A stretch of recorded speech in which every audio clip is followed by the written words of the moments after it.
Sa episode na ito ng Creepy Pinoy Stories, alamin natin ang lihim na bumabalot sa isang lumang bahay sa Tagaytay. Isang liham mula sa yumaong ina ni Carl ang maghahatid sa atin sa madilim na nakaraan na nagtatago ng mga kakaibang nilalang sa kagubatan. Sa kabila ng babala, binalikan ni Carl ang bahay na puno ng alaala at takot. Ano kaya ang matutuklasan niya at paano niya haharapin ang mga nilalang na nagbabanta sa kanyang pamilya? Samahan niyo ako sa kwentong ito na siguradong magpapakaba sa inyo. Magandang araw po sa inyo mga tagapakinig.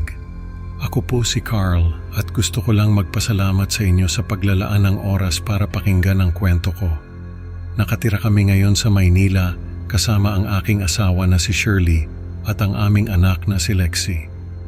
Lumaki ako sa probinsya pero napadpad kami dito sa Maynila dahil sa trabaho. Matagal na akong hindi nakabalik sa Tagaytay kung saan ako ipinanganak at lumaki. Ang kwentong ito ay tungkol sa lihim na natuklasan ko tungkol sa aming lumang bahay doon.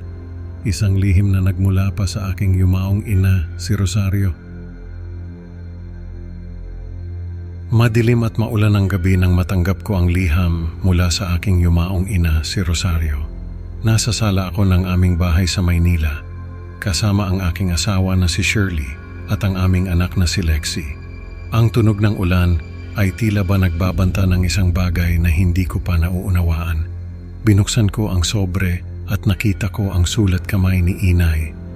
Sa kanyang liham, nagbabala siya na huwag pumunta sa bahay sa Tagaytay na minana ko. Ngunit sa kabila ng babala, binasa ko ang liham na naglalaman ng mga nakakatakot na karanasan ni Inay sa isang nilalang sa kagubatan sa paligid ng bahay. Carl, huwag kang pupunta sa bahay na yon. May nilalang sa kagubatan na kinuha ang kaibigan ko noong bata pa ako.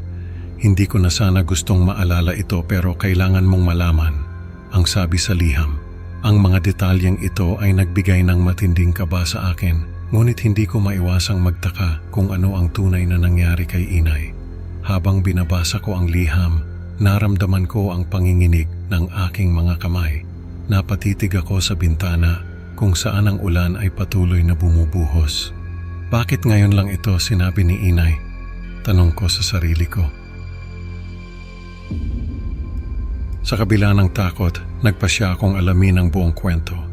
Kailangan kong malaman ang katotohanan kahit na nangangahulugan itong pagbalik sa Tagaytay. Sa liham, isinalaysay ni Inay ang kanyang pagbabalik sa Tagaytay matapos ang kolehiyo. Naaalala ko ang mga kwento niya noon tungkol sa lugar na iyon, ngunit hindi ko alam na may mas malalim pa palang lihim. Muling nagpakita ang isang halimaw na nakita niya noong bata pa siya. Ang halimaw na ito ay kinuha ang kanyang kaibigan na si Liza noong una nilang pagkikita. Ayon sa kwento, ang nilalang ay may kasunduan sa mga tagabayan. Maaari itong kunin ang sinumang tatawid sa isang tiyak na hangganan sa kagubatan. Liza, huwag kang lalapit dyan, sigaw ni Inay sa kanyang kwento. Ngunit huli na ang lahat, kinuha na ng halimaw si Liza. Ang kasunduang ito ay nagdulot ng matinding takot at pag-aalinlangan kay Inay, ngunit hindi niya ito isinawalang bahala. Sa kanyang kwento, naramdaman ko ang takot at pagkabahala na naramdaman ni Inay. Alam kong hindi ito basta-basta kwento lamang. Kailangan kong malaman kung paano ko mapoprotektahan ang aking pamilya. Nakatanggap ako ng liham mula kay Inay, isang liham na nagbabala na huwag pumunta sa bahay sa Tagaytay na minana ko. Pero sa kabila ng babala, hindi ko napigilan ang sarili ko. Nasa harap kami ng lumang bahay ni na Shirley at Lexi at ramdam ko ang bigat ng mga alaala ni Inay sa lugar na ito. Ito na nga ba ang bahay? Tanong ni Shirley habang tinitignan ang lumang estruktura. Oo, ito na nga, sagot ko habang pinipilit kong itago ang kaba sa aking boses. Pumasok kami sa loob at agad kong naramdaman ang bigat ng mga alaala. Ang bawat sulok ay tila may kwento at ang bawat tunog ay parang may ibig sabihin. Lexi, huwag kang lalayo, sabi ko sa anak ko habang ini-inspeksyon namin ang loob ng bahay. Bakit daddy? Tanong niya. Basta anak, sundin mo na lang ako. Habang iniisip ko ang sakripisyo ni inay, naramdaman ko ang bigat ng kanyang desisyon. Paano niya nagawa iyon? Paano ko mapoprotektahan ang aking pamilya kung ganito kahirap ang sitwasyon?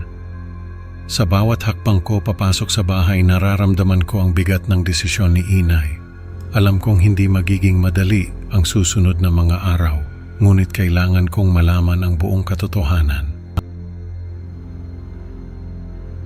Habang binabasa ko ang liham, unti-unti kong napagtanto ang panganib na dala ng bahay.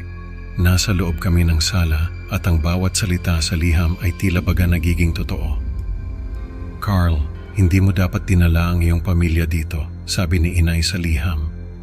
Nagkaroon ng matinding kaba ako habang binabalikan ang mga nakakatakot na detalye ng liham.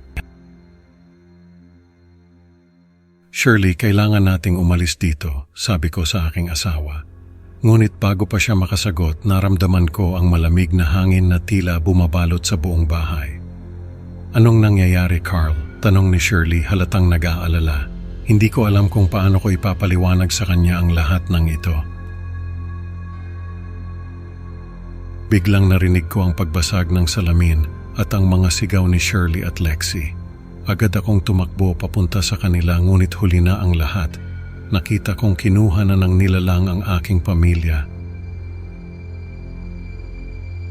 Nagsimula akong maghanap ng paraan upang mailigtas ang aking asawa at anak mula sa nilalang.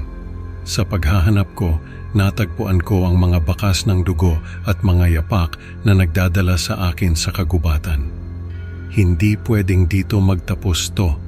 Pulong ko sa sarili ko habang sinusundan ng mga bakas. Ang mga yapak ay tila nagiging mas malalim at mas madugo habang papalapit ako sa kagubatan. Habang naglalakad, naririnig ko ang mga kaluskos sa paligid ko. Parang may mga matang nakatingin at nagmamasid sa bawat galaw ko. Shirley! Lexi! Sigaw ko ulit, ngunit tanging echo lang ang bumabalik sa akin. Ang aking puso ay puno ng takot, ngunit determinado akong iligtas ang aking pamilya. Sa gitna ng kagubatan, naramdaman ko ang presensya ng halimaw. Ang mga puno ay tila nagiging buhay at ang dilim ay nagiging mas makapal. Shirley, Lexi, sigaw ko habang sinusundan ng mga bakas. Ang bawat hakbang ay parang nagdadala sa akin sa mas malalim na bahagi ng kagubatan, at ang kaba sa dibdib ko ay parang hindi na mawala. Sa aking paghahanap, natagpuan ko ang isang lumang libro sa bahay na naglalaman ng mga ritual at paraan upang labanan ang nilalang. Alam kong ito na ang aking pag-asa.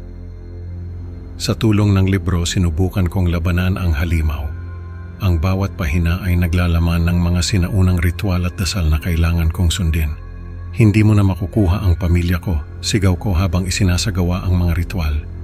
Ang halimaw ay tila nag-aalangan, ngunit hindi ito umatras. Sa huli nagtagumpay ako, ngunit may kapalit. Kinailangan kong manatili sa bahay upang bantayan ang hangganan at siguraduhing walang ibang makakapasok sa kagubatan. Naiwan akong mag-isa, ngunit ligtas ang aking pamilya. Ang bahay sa Tagaytay ay muling naging tahimik. Ang aking sakripisyo ay naging tanda ng aking pagmamahal at katapangan. Ang lihim ng Tagaytay ay nanatiling lihim sa mga susunod na henerasyon. Ang aking kwento ay isang paalala na ang pagmamahal at sakripisyo ay may kapalit, ngunit ito rin ang nagbibigay ng tunay na kahulugan sa ating buhay. Ang kwento ni Carl ay nagpapaalala sa atin na ang pagmamahal at sakripisyo ay may mabigat na kapalit. Salamat sa pakikinig mga ka-creepy. Huwag kalimutang mag-like at subscribe para sa mas marami pang nakakatakot na kwento. Hanggang sa susunod na upload mga kaibigan. Tandaan, huwag basta-basta magtitiwala sa mga lihim ng kagubatan. Paalam!